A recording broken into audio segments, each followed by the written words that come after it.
Bonsoir, je salue comme ça le monde de la révolution, je salue les internautes, je salue le peuple révolutionnaire.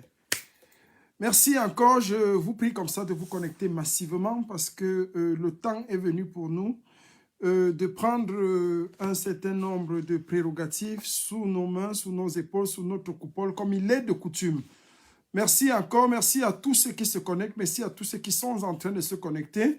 Nous avons le devoir et l'obligation comme ça de remettre la pendule à l'heure et de dire en fait de manière générale ce qui se passe. Donc je vois déjà, je salue comme ça tous ceux qui nous interrogent comme ça, Marcel Mangwa sur les disques durs de l'ambassade. Je salue tous ceux qui sont en train de se connecter massivement.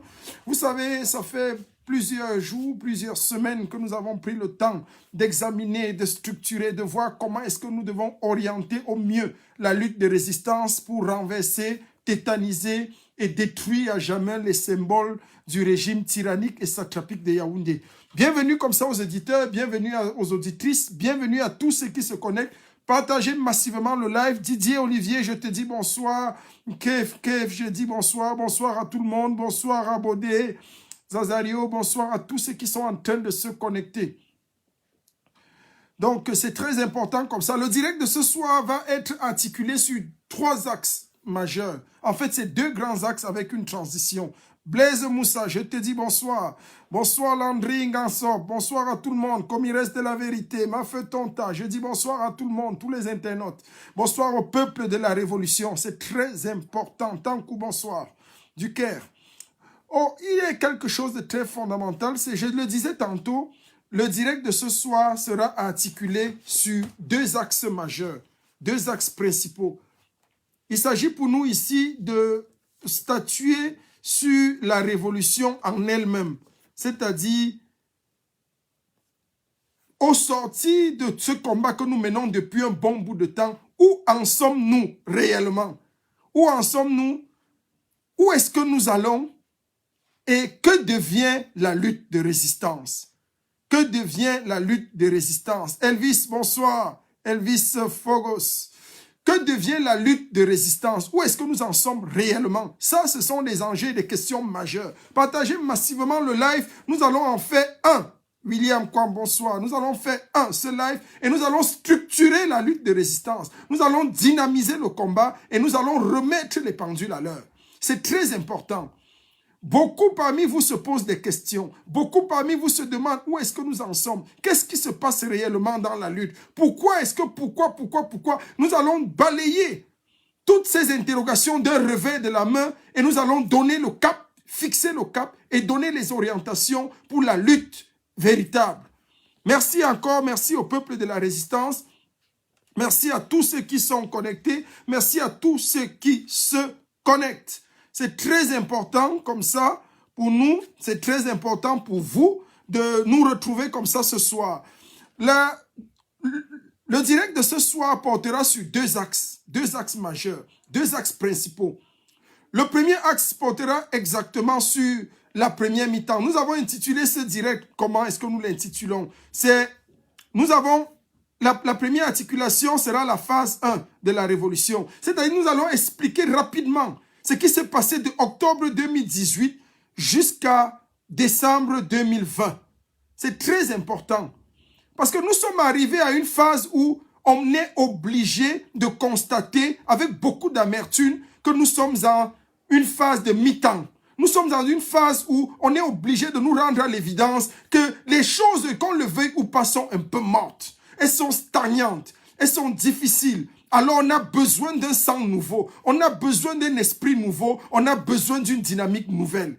Et c'est la dynamique que seul le Tché peut apporter dans cette révolution. C'est la dynamique que seul le général de la révolution a le devoir et la responsabilité de porter sur ses lourdes épaules et de restructurer pour relancer le combat. C'est ce que nous avons d'ailleurs fait en janvier 2019, quand tout était mort, quand tout semblait mort en diaspora, par la conférence internationale de Berlin, nous avons pris sur nous et nous avons relancé les choses. C'est notre devoir et c'est notre rôle dans ce combat. Et nous allons assumer cela jusqu'à ce que le régime de Yaoundé soit tétanisé, jusqu'à ce que le régime de Yaoundé soit renversé. Donc nous sommes dans notre devoir. Pour ceux qui ne le savaient pas, nous sommes dans notre rôle. Nous sommes dans notre mission. régalienne de sauver le combat coûte que coûte, par-dessus tout et au prix de tout. Je dis, nous sommes dans notre devoir, nous sommes dans notre mission de sauver le combat coûte que coûte et par-dessus tout. Il faut retenir une chose qui est très importante quand même rapidement. Je vais expliquer ce qui s'est passé pour que exactement à ce niveau où nous sommes arrivés, les choses semblent stagner. Parce que beaucoup sont entrés dans cette lutte de résistance, beaucoup sont entrés dans cette révolution sans trop comprendre les enjeux, sans trop comprendre où est-ce qu'on allait. Et ça, c'était normal. C'était normal compte tenu de tout ce qui se passait, compte tenu de la manière même avec laquelle nous avons embrassé le combat. On n'a pas su toujours où est-ce qu'on allait et comment est-ce qu'on pouvait le faire. Vous savez, il faut retenir une chose, c'est que la phase 1, qui est la première articulation de ce direct, portera sur certains points que nous allons nous permettre ici d'examiner et d'exécuter. C'est qu'il faut comprendre que le but du système, lorsque le président élu, et c'est très important, nous dit, parce que tout part d'une élection présidentielle qui a été truquée, qui a été volée, d'un hold-up électoral. Et le hold-up électoral amène et suscite une dynamique nouvelle. Il y a Berlin, la première manifestation de la diaspora pour contester la révolution, pour contester le hold-up électoral, c'est à Berlin. C'est la marche que je lance à Berlin avec près de 8000 personnes. Nous nous retrouvons à Berlin pour relancer, et c'est la naissance même, c'est l'acte qui constitue la naissance de la révolution. À Berlin naît la révolution camerounaise. Ensuite, quelques jours après, le programme national de résistance par le président élu naît. Et c'est ça qui donne un contenu à tous ces mouvements spontanés que nous avons lancés. Le président vient avec le programme national de résistance. Le programme national de résistance a ceci d'ambigu et de très spécifique. Il a quelque chose, c'est que derrière le programme national de résistance, il y a ce que je vais appeler ici, permettez-moi l'expression, le volet matériel du programme national de résistance. Et il y avait quelque chose de caché, quelque chose de sous-jacent, qu'on va appeler le volet immatériel du programme national de résistance. C'était très important.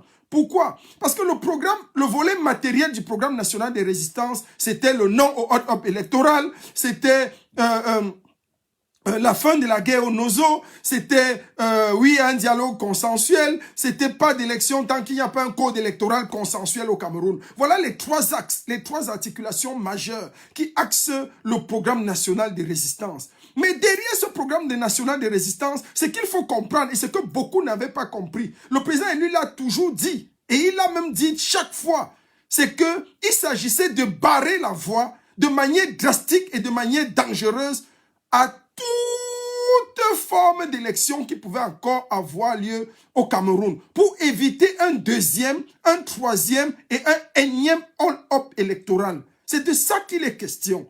Donc ce qu'il y avait derrière le programme national de résistance, c'était exactement de tuer toute vérité, de tuer tout esprit qui nous conduirait à un autre hold-up électoral. Donc voilà ce que le président lui voulait. Et c'est ça, de ça qu'il était question. Qu'en est-il?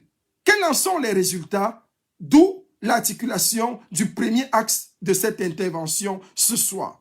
Il faut comprendre, chers téléspectateurs, peuple de la résistance et peuple combattant, que le but était exactement d'empêcher que le régime de Yaoundé organise toute une autre élection.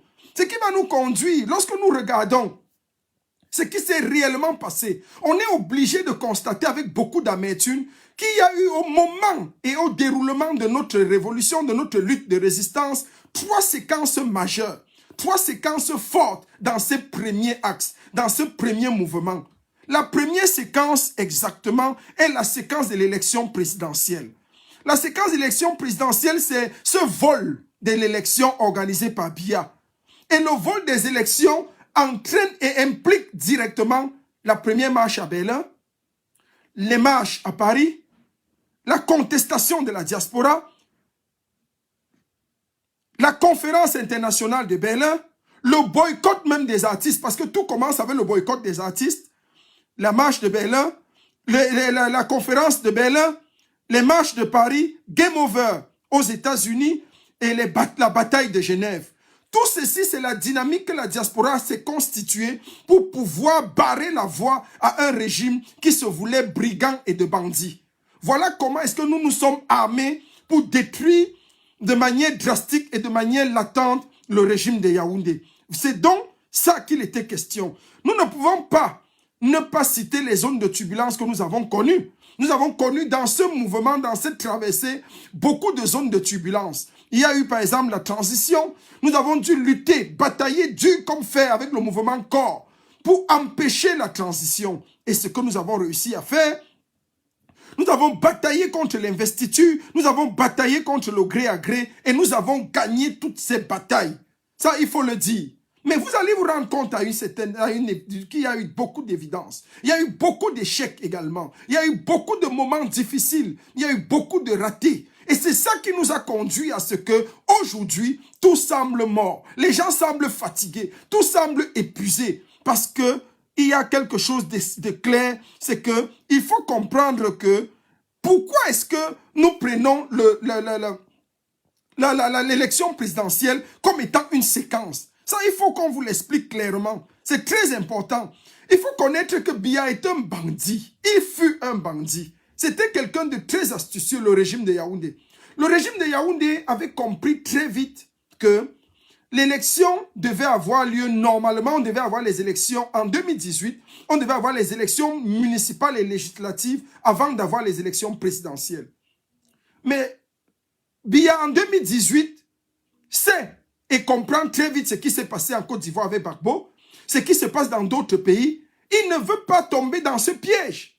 Il sait que s'il organise une élection municipale et législative avant d'organiser les présidentielles, il va buter.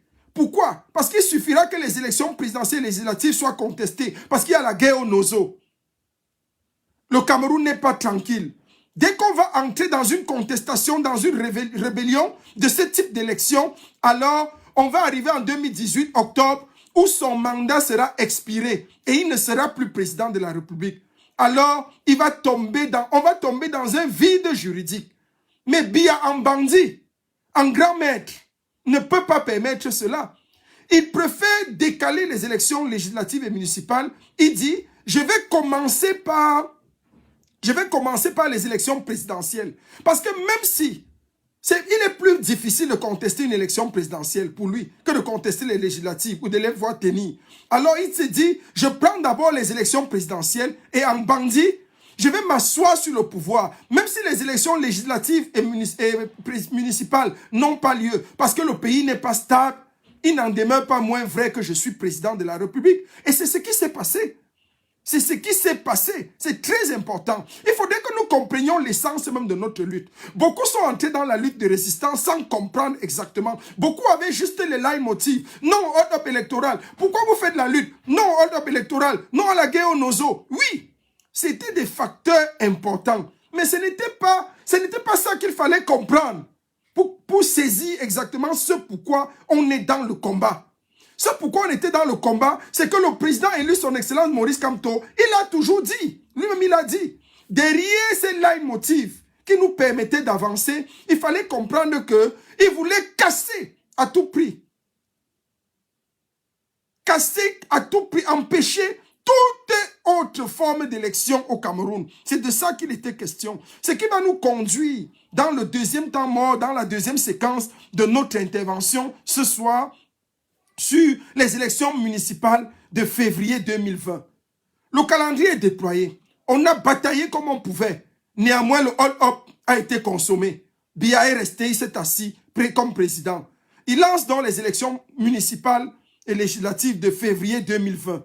Nous voilà dans une autre grande bataille. La diaspora se mobilise. Le pays entier se mobilise. Il faut rappeler que c'est l'une des élections les plus contestées et controversées, où il y a eu le taux de participation le plus bas jamais consenti dans la République. Mais en bandit, Biya préfère toujours valider ses députés. Mais ils ont été carrément, nous avons dû mener beaucoup d'actions. Nous avons mené beaucoup d'actions dans la mesure où les grandes victoires de la diaspora se sont fait ressentir. Nous avons eu la marche de mai à Paris. Nous avons eu l'arrivée même du président élu lui-même son Excellence Maurice Kamto, lui-même est venu à Paris en février. Début février, il était là. On a eu la grande et fastidieuse pétition du professeur Franklin Nyamsi qui a porté ses fruits. On a mené beaucoup d'actions. Beaucoup d'actions. On a eu beaucoup d'actions. Donc, qui ont conduit à... Et pas le Bureau fédéral de la Révolution, alors qu'on croyait que le combat même était mort. Le BFR a entrepris de lever sur Paris les marches dangereuses et mythiques. Alors que certains avaient prédit la fin du combat, avaient même désisté et abandonné le combat, le Bureau fédéral de la Révolution avec le mouvement Corps a engagé dès le 26 juin sur Paris la naissance même de la Révolution. Nous avons remis les pendules à l'heure par les marches du 26 juin, du 3 juillet, du 4 juillet à Belle-Île et du 10 juillet à Paris. Voilà des actes consécutifs qui ont permis de rebooster et de rehausser le combat. Et c'est de ça qu'il était question. Nous avons dû travailler dur. Il y a eu une mobilisation générale du peuple camerounais. Jamais le peuple camerounais n'a été autant mobilisé. Il y a eu une levée des fonds. Lorsque le Covid est apparu, les Camerounais se sont mobilisés pour lever des fonds à Cameroun Survivor pour donner de l'espoir à nos compatriotes bloqués au pays. Donc, il y a eu un boycott général et massif des dites élections. Donc, les élections ont été boycottées plus que jamais. On n'aura pas connu des élections aussi boycottées de manière forte et virulente. Les gens vont se poser la question de savoir pourquoi la deuxième séquence apparaît ici comme une séquence difficile. Pourquoi est-ce que nous la plaçons comme étant un moment référentiel? Pourquoi est-ce que c'est une arme majeure du régime Biya? Mais il faut comprendre simplement que le régime Biya est un régime terrible. C'est-à-dire, il a besoin de légitimer, même dans la fraude, même dans le banditisme, ils ont besoin d'un minimum de légalité. C'est très important. Même en bandit, ils ont besoin d'être légaux. Ils essayent à tout prix. Donc, Biya, dans cette forme-là, son régime et lui vont mener des actions pour tenter de justifier une pseudo-légalité. Et c'est de ça qu'il est question. Voilà ce qui nous conduit dangereusement et tranquillement à la troisième séquence de cette première phase, qui est l'élection régionale de décembre 2020. En décembre 2020, ont lieu les élections régionales, qui sont en fait le dernier acte d'une série d'élections que le régime de Yaoundé a entrepris de mettre en œuvre pour légitimer son pouvoir, légitimer sa fraude et légitimer son banditisme au sein de l'appareil étatique. Voilà donc les élections régionales du 6 décembre, je crois bien, 2020, elles ont lieu et elles sifflent donc la fin de la première phase. Vous voyez que le régime de Yaoundé a commencé par un hold-up électoral en 2018, a échelonné son calendrier en 2019-2020 jusqu'en décembre 2020. Toutes les élections ont lieu. Tous les appareils constituants de la forme de l'État, d'un État normal, sont en vue et sont là. Alors, qu'est-ce qu'on peut faire? Alors, voilà que, d'une manière générale, on serait tenté de dire, de manière implicite, que oui, ils ont commencé quelque chose, ils ont terminé. Le combat, c'est-à-dire le combat contre le calendrier électoral. Biya s'appuie sur des fraudes électorales. Le calendrier est arrivé à échéance. Nous avons un certain froid, une certaine cristallisation aujourd'hui. C'est terrible, c'est difficile. Et nous avons comme impression que le combat est mort. Beaucoup se posent la question, où est-ce qu'on va? Qu'est-ce qu'on fait? Comment est-ce que nous continuons? C'est pour ça qu'il y a beaucoup de reconversions au sein de la révolution. Les gens essayent de se trouver une deuxième vie. Les gens essayent de se trouver un deuxième alibi. Les gens essayent de revêtir un autre manteau pour continuer d'exister. Mais ce n'est pas ça le problème. Ce n'est pas ça le problème. Si vous avez besoin, si vous pensez que vous avez besoin de changer de costume, de changer de manteau pour exister, ça veut dire que vous n'avez pas compris l'essence même de la lutte. Vous n'avez pas compris ce pourquoi vous êtes réellement entré dans ce combat. Si vous êtes entré dans ce combat en glanant les motifs, de manière verbale, de manière répétitive. Non au hold-up électoral, non à la crise au nozo, non à la guerre, non au dialogue. Nous voulons un dialogue consensuel. Non, c'était ça les motifs visibles de l'iceberg. Mais il y avait sous l'iceberg la face cachée de l'iceberg. Le but de ces motifs depuis 2018 était d'empêcher tout autre système, toute autre élection, de verrouiller l'appareil législatif des élections au Cameroun. Nous avons réussi à beaucoup d'égards. Nous avons mené beaucoup d'actions. Nous avons en 2018, 2019 et début 2020 fait fuir le tyran avant qu'il ne disparaisse dans les méandres de la fin de la vie ou de je sais quoi. Nous avons fait bouger véritablement les lignes. Nous avons eu beaucoup de succès. Il faut le reconnaître. Nous avons eu franchement beaucoup de succès. La diaspora et le peuple camerounais tout entier a bataillé dur comme fer pour se mettre au diapason de la lutte de résistance, au diapason de l'écoute du président élu son excellence Maurice Kamto. Mais nous avons aussi connu des échecs. Nous avons aussi encaissé des buts. Comme nous en avons marqué, c'est comme ça que nous en avons encaissé. Le premier but encaissé était celui duquel, ah oui, mais véritablement, nous avions, le hold-up électoral a été entérimé. Nous continuons de le contester jusqu'à aujourd'hui. Mais il n'en demeure pas moins vrai que le régime de Yaoundé est assis aux commandes. Nous avons boycotté les élections municipales et législatives de 2020. Les députés sont là à l'Assemblée. Bien que illégitime, bien que illégal, les gars siègent. Nous avons boycotté et tapé dur comme fer sur les élections régionales et bataillé comme pour ne pas que s'installe le gré à gré au Cameroun. Les sénateurs sont bien là. Donc voilà autant de défaites consenties que nous devons accepter véritablement pour mieux repenser la deuxième mi-temps. Et ce sont ces suites de défaites que nous avons prises et que nous devons analyser avec maturité, qui nous ont permis de comprendre que on s'achemine vers une deuxième mi-temps avec un 3-3. Parce que nous avons engagé des victoires. Les victoires que nous avons engagées sont simples. La bataille de Genève était une raclée au tyran.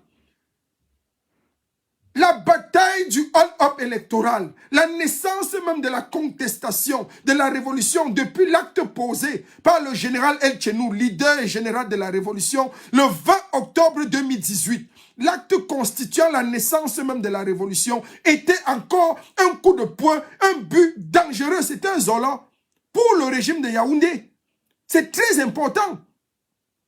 Et toutes les batailles que nous avons dû amener par la suite, après la bataille de Berlin, après la conférence internationale de Berlin, où la révolution, tous les leaders de la révolution se sont assis autour d'une table pendant 3 jours pour statuer et dessiner le devenir de la lutte de résistance.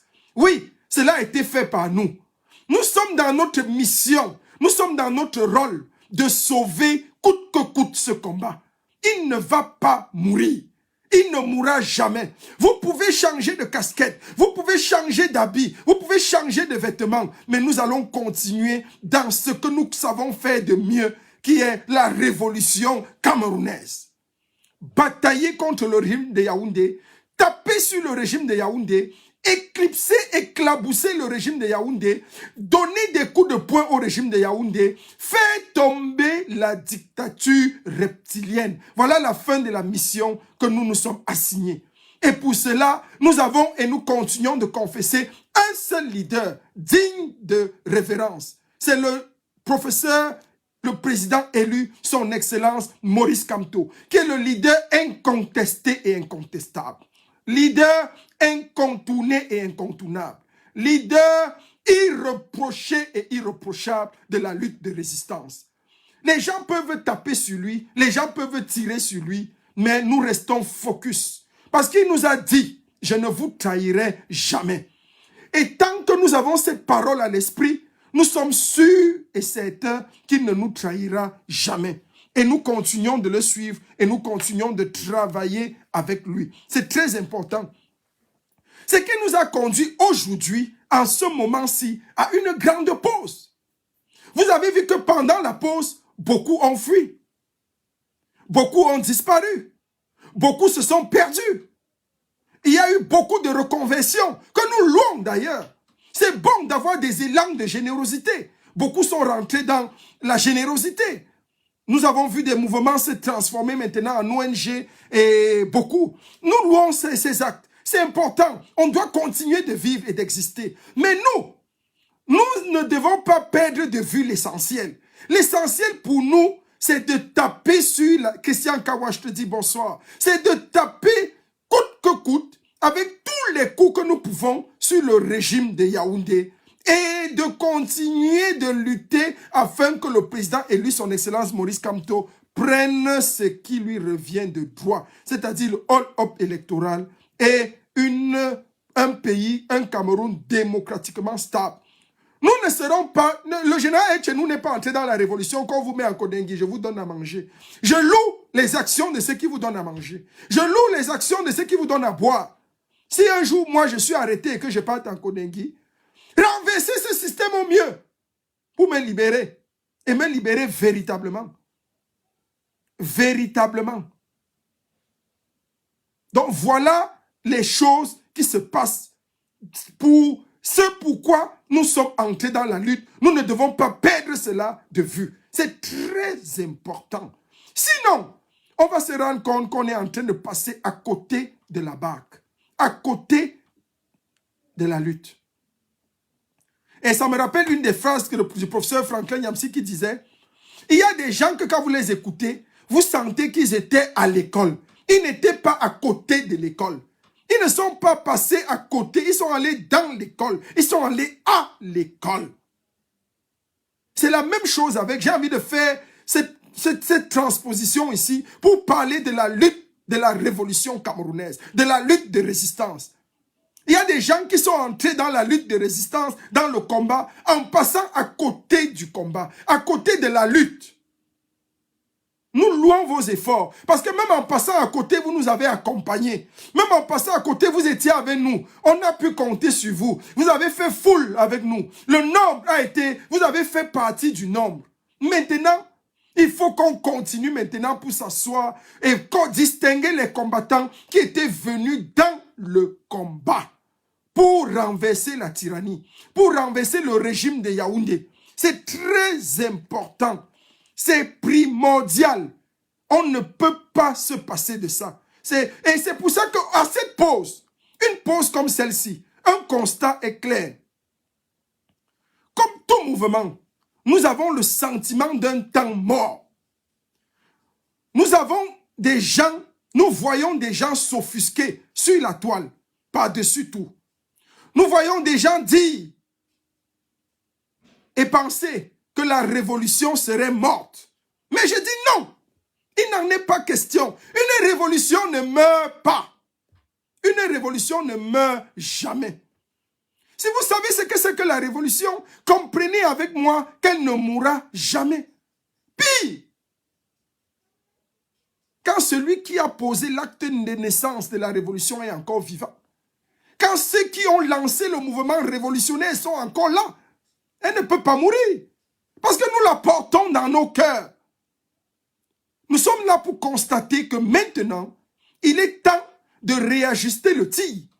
Exactement comme nous l'avons fait. Parce que nous sommes dans notre rôle. Il faut que les gens comprennent qu'à un moment donné, on a connu ces temps morts ne sont pas des temps morts nouveaux.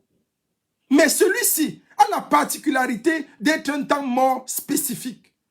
Donc c'est pour ça que nous l'avons appelé la pause. Celle qui va nous introduire à la deuxième mi-temps. Pourquoi la deuxième mi-temps? La deuxième mi-temps, pourquoi? Parce qu'on peut considérer la première séquence, c'est-à-dire de la naissance de la révolution, jusqu'en décembre 2020. On peut considérer que c'était la première mi-temps. Première mi-temps, pourquoi? Parce que tout le calendrier électoral fixé par le régime de Biya a été maintenu. Et toutes les élections ont eu lieu. Maintenant, notre premier but dans la première mi-temps était de bloquer ces élections.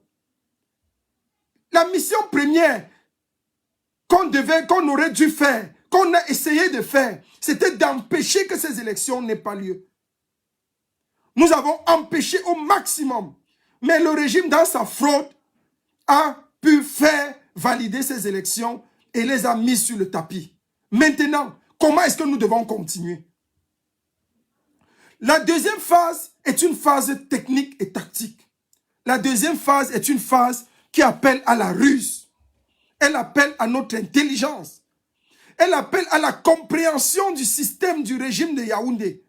Elle appelle à la compréhension de la société camerounaise. C'est une phase dangereuse. C'est une phase où on devra faire jouer les ménages. La moelle épinière ici est appelée. Ce n'est plus la phase de la course. Ce n'est plus la phase des boycotts faciles. Parce qu'il n'y a plus rien à boycotter de manière générale. Il n'y a plus d'élection. Si on s'amuse à cette phase, si on veut jouer les pseudo-révolutionnaires, on est parti pour beaucoup d'années encore. On est parti pour nous retrouver ici en 2025. Il est temps pour nous de réfléchir bien, véritablement, et de savoir ce que nous voulons, comment est-ce que nous allons l'amener pour contrecarrer les plans de ce régime. Qu'est-ce que cela implique de manière générale? La lutte ici, c'est quoi? Ce n'est plus une lutte contre les élections, il n'y aura plus d'élections. Le régime de Yaoundé a fini avec les élections. Maintenant, le régime de Yaoundé va se maintenir par quoi? Étant donné que ceux-là même qui président aux destinées de l'appareil étatique sont absents, ne sont plus en vie, ne sont plus là, le régime va tout faire pour se maintenir par des décrets, par des nominations et par des grandes manœuvres et des décisions politiques. Voilà ce dont il est question. Il faut être très intelligent à cette phase. Si nous choisissons de nourrir les prisonniers, ce qui est une bonne chose, attendons-nous à les nourrir simplement pendant 5 ans, hein?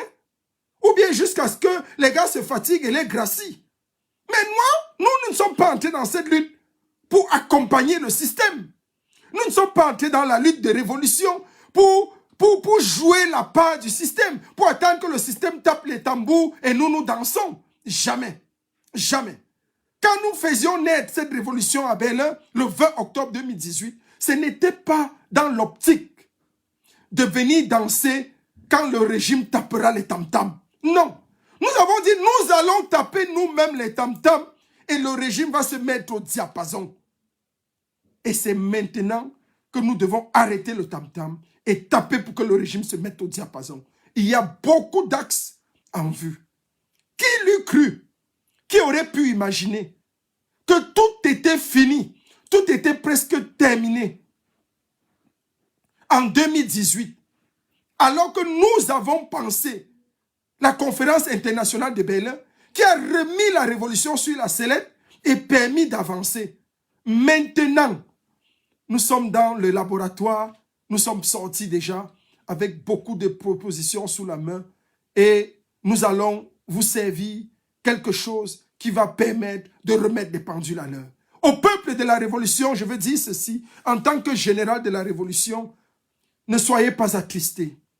Soyez tout au contraire affermis, soyez calmes, soyez tempérants. Votre général ne vous a pas abandonné. Nous continuons à taper de manière virulente, de manière claire, de manière précise et de manière violente sur la tête des satrapes de Yaoundé, sur les têtes des bandits de Yaoundé. Nous allons les martyriser. Nous avons une nouvelle arme pour les tétaniser. Et cela va être du lourd et très chaud. Soyez confiants, soyez tranquilles, soyez rassurés. Nous sommes en train de travailler dur pour que ces gens comprennent que plus jamais, on ne va permettre ce genre d'ineptie. Cette phase est une phase où on a besoin de l'expérience. On a besoin de la connaissance. On a besoin de tous en finir avec ces gens. Mais il faut qu'on soit intelligent. Il faut qu'on soit rusé. Il faut qu'on soit futé. Il faut qu'on ait de la matière grise. Ce n'est plus Ce n'est plus une histoire, contrairement à la première phase, où les combats étaient le combat des élections, où on avait besoin de faire beaucoup de bruit, de tapage pour décrier un système. Maintenant, il faudrait qu'on soit intelligent. Le système est installé. Maintenant, comment le renverser? Comment le renverser? Il faut connaître ici la politique camerounaise. Et on en a besoin. Et le système va utiliser comme son huile, comme son essence, les choix politiques. Donc nous allons nous servir de leurs choix politiques pour les taper de manière violente et virulente.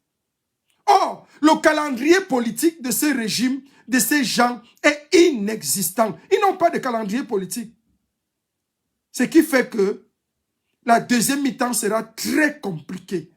On a besoin d'être soudés, on a besoin d'être unis et on a besoin des gens déterminés. Je le dis toujours et je vais le redire encore ici. La révolution n'a pas besoin du nombre. Elle n'a pas besoin du nombre. Elle a besoin des gens passionnés. Elle a besoin des gens déterminés. Ce n'est pas le nombre qui fait la réussite d'une révolution. Jamais. Jamais. On ne réussit pas une révolution parce qu'on a un nombre. On ne réussit pas la révolution à cause du nombre. On réussit la révolution parce qu'on a des personnes déterminées, des personnes engagées. Il faut savoir ici interpréter les signes. Nous allons nous rappeler, nous allons avoir affaire à beaucoup de signes. Nous devons pouvoir les lire et les comprendre. C'est très important. Donc nous avons vu des séquences et des temps morts dans notre lutte de résistance. Nous avons compris par là ce qui se passe réellement et comment est-ce que nous devons faire pour continuer et mener à bien cette lutte. Il faudrait comprendre par là, aujourd'hui, nous devons comprendre que les enjeux d'aujourd'hui, à la différence des années 90, parce que les années 90 comprenaient quelque chose de très fort. Dans les années 90, John Froundy a levé des foules. John Froundy a bataillé dur. John Froundy et il n'était pas seul. Il y avait les Aménim Bieleux, il y avait beaucoup de gens, il y avait beaucoup de personnes qui ont contribué à créer, à susciter la dynamique des années 90. Mais on n'a pas réussi. Pourquoi est-ce qu'ils n'ont pas réussi? À plus forte raison qu'aujourd'hui, le président élu son excellence Maurice Kamto est seul. Il est seul aujourd'hui. En 2010, dans les années 90, ils étaient nombreux. Mais jusque-là, le régime de Yaoundé a su s'imposer. Et si vous prenez seulement les années 90 à 2018, ça fait 28 ans. De 90 à 2018, ça fait 28 ans. Donc, une façon de dire que si on s'amuse à rater la deuxième mi-temps, qui s'engage, qui commence en 2000 pour l'année 2021, si on s'amuse à rater la deuxième mi-temps, on est parti pour à peu près 30 années encore pour que le ciel, si je ne veux pas parler de Dieu, pour ne pas me faire frapper sur la tête, mais que bien sûr je sais que c'est Dieu, pour que le ciel nous envoie encore un leader charismatique qui portera sur lui la lourde responsabilité de conduire le peuple camerounais vers une hypothétique libération. Donc il faut en général 30 ans. Quand on étudie la vie politique camerounaise, c'est en général tous les 30 années. Toutes les 30 années. On a connu les leaders des années 60. On a connu le leader des années 90. On a connu un leader dans les années 2020. Et maintenant, il faut donc attendre encore dans les années 2050, si on s'amuse. C'est dans les années 2050 qu'on pourra encore continuer cette lutte. Et ne n'offrons pas ce cadeau empoisonné à nos enfants. Luttons dur comme fer pour terminer cette bataille. Et nous pouvons la gagner. Nous allons la gagner. Nous devons la gagner. Impérialement, nous devons la gagner. Absolument, nous devons la gagner. C'est la bataille. Aucune erreur ne sera permise. Aucune erreur. Sinon, il faudra attendre encore trop longtemps. Beaucoup trop longtemps. Ne permettons pas cela. Le régime va gérer et continuer à travailler par des décrets. Voilà la deuxième phase. Dans la deuxième mi-temps, il va opérer avec des décrets, avec des nominations, des arrêtés, des grandes décisions politiques. Il s'agit pour nous de savoir les lire et de les frapper aussi magistralement en continuant beaucoup plus la campagne de lobbying. C'est très important. Je vais dans les prochains jours revenir pour vous dire exactement comment est-ce que nous allons nous y prendre. Peut-être une rencontre serait encore nécessaire, peut-être pas, mais je vais déployer dans les jours à venir comment est-ce que la suite sera faite. Excusez-moi, je prends un petit thé là, s'il vous plaît.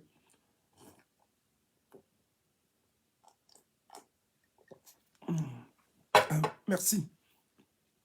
Je disais tantôt que je vais dans les jours à venir essayer de développer, de revenir vers vous dans des petites séquences, des petites vidéos préenregistrées, abordant chacune une thématique bien précise pour expliquer comment est-ce que nous allons conduire cette lutte de résistance dans la deuxième mi-temps. La première mi-temps s'est soldée par un match nul. Quand nous sommes allés au vestiaire, à la pause. Entrons dans la deuxième mi-temps étant plus que rembourrés. Ils ont peur, ils tremblent, tout est cuit. Ce sont entre nous des fâcheuses habitudes que nous avons très souvent de taper de manière stupide sur les leaders de la lutte. Je ne peux pas terminer ce direct sans sauter rapidement sur une ou deux. Le roi Sokoudjou d'abord, à qui je tire une révérence bien particulière, qui est un roi qu'on ne peut pas toucher, qu'un sous-préfet nommé par un individu ne saurait attaquer n'importe comment. C'est-à-dire les Africains ont perdu l'essence même de... Ils oublient que avant que l'administration coloniale française ne vienne s'implanter, nous on avait nos méthodes, nos modes de vie. Et l'administration, on avait une administration qui fonctionnait normalement et qui était érigée par les chefs traditionnels, qui sont en même temps les garants de la tradition, les garants de tout. Donc quand on voit un petit sous-préfet venir s'attaquer à un roi, j'ai envie de pleurer. Et ce même sous-préfet se couche et s'incline devant un autre roi. J'ai envie de dire que la sorcellerie qu'il y a dans vos ventres là, vous ne savez pas ce que vous allez faire. Mais nous allons enlever ça par la force et par la violence. Donc le roi Sokoudjou, qui a tout le soutien de la diaspora révolutionnaire, et cessons de croire que c'est parce que nous crions qu'il se passe quelque chose. J'ai envie je suis bien soucieux de savoir combien de personnes effectivement seront à Bamenjou le 30. J'implore et j'invite tous les Camerounais à y aller. Cessons de parler juste pour parler. Posons des actes sérieux et concrets et protégeons notre roi. C'est très important. Je ne peux pas terminer ce direct sans dire avec insistance qu'il faudra faire très attention. Il faut faire très attention. J'appelle comme ça des gens qui se baladent et qui se prévalent d'être très proches du leader incontesté, incontestable Maurice Kamto. Ne profitez pas de certains esprits malsains pour taper sur n'importe qui. Moi, j'ai été contre la campagne de sabotage qui s'est sévi sur la toile, sur Maître Ndoki. Il faut faire très attention. Maître Ndoki est une femme qui a payé le prix lourd et qui continue d'ailleurs de le payer. Maître Ndoki est libre de dire beaucoup de choses. Elle a été très proche et continue d'être très proche de Maurice Kamto. Si c'est faux, que le leader sorte et nous démente cela. C'est très simple. Il ne faut pas profiter d'une certaine proximité, qu'elle soit géographique ou culturelle ou je ne sais pas quoi, ou ethnique, pour tirer sur les gens n'importe comment. Il ne s'agit pas ici d'ailleurs d'une ethnie, mais il faut reconnaître que lorsque les éléphants bagarrent, faisons très attention. Faisons très attention. Laissons, Maître Ndoki peut commettre une ou deux erreurs dans ses propos, ou bien l'analyse peut prêter à confusion, mais il n'en demeure pas moins vrai que c'est une femme qui paye le prix lourd. Pendant que le président élu était embrigadé, était embastillé, elle a été franchie toutes les escortes policières pour entrer chez lui et être reçue par lui. Où étaient tous ceux qui bavardent aujourd'hui? Tous ceux qui tirent sur elle? Vous étiez où? Vous vivez à Yaoundé. On vous voit. On vous connaît. Que ce soit Douala, vous êtes allé là-bas manifester quand? Vous êtes allé, vous qui aimez trop ça, vous êtes allé vous placer là-bas quand? Pourquoi vous, on ne vous arrête jamais? Pourquoi vous, on ne vous voit jamais? Dans les sorties, on ne vous voit pas. Vous êtes des champions de la révolution sur Facebook. Vous venez taper sur les gens sur Facebook. Vous prenez les problèmes au quartier, vous amenez sur Facebook. Faites très attention. On ne va pas vous rater. Faites très attention. Parce que c'est au sein même de la révolution que vous venez tuer et pourrir la lutte des résistances. Mais on ne vous le permettra pas. Que Dieu bénisse la révolution camerounaise. Force et courage à tous les combattants révolutionnaires. Tous ceux qui sont proches et qui restent proches du président élu, je crois que c'est un homme assez lucide. Si quelqu'un dérange dans son entourage, il peut sortir, faire une sortie et nous dire clairement que ici c'est terminé avec tel ou tel. Il l'a fait par plusieurs occasions. C'est un homme qui prend sur lui le destin du peuple camerounais. Ce n'est pas le destin, ce n'est pas le recadrage d'un homme qui sera très difficile. Donc, bien que des gens, des personnes, on peut dire, penser que certaines personnes dérangent, mais ce n'est pas à nous de faire le travail. Faites très attention. Je le dis toujours. Lorsque les éléphants bagarrent, ce sont les zèbres qui souffrent. Refusez d'être les zèbres et faites l'effort pour être au moins des charognards, des lions, des je ne sais pas trop quoi, dans la jungle. Ne soyez pas des zèbres. Merci encore. Que Dieu bénisse la révolution camerounaise. Force au général El Chenou. Force à tous les leaders, au professeur Franklin Nyamsi. Plus que jamais, nous avons besoin de toi en cette phase. Force à tous les leaders incontestés, incontestables de cette lutte de résistance. Et nous continuons le combat et nous sommes plus que jamais fixés vers le cap. Merci encore, c'était le Tché. Merci.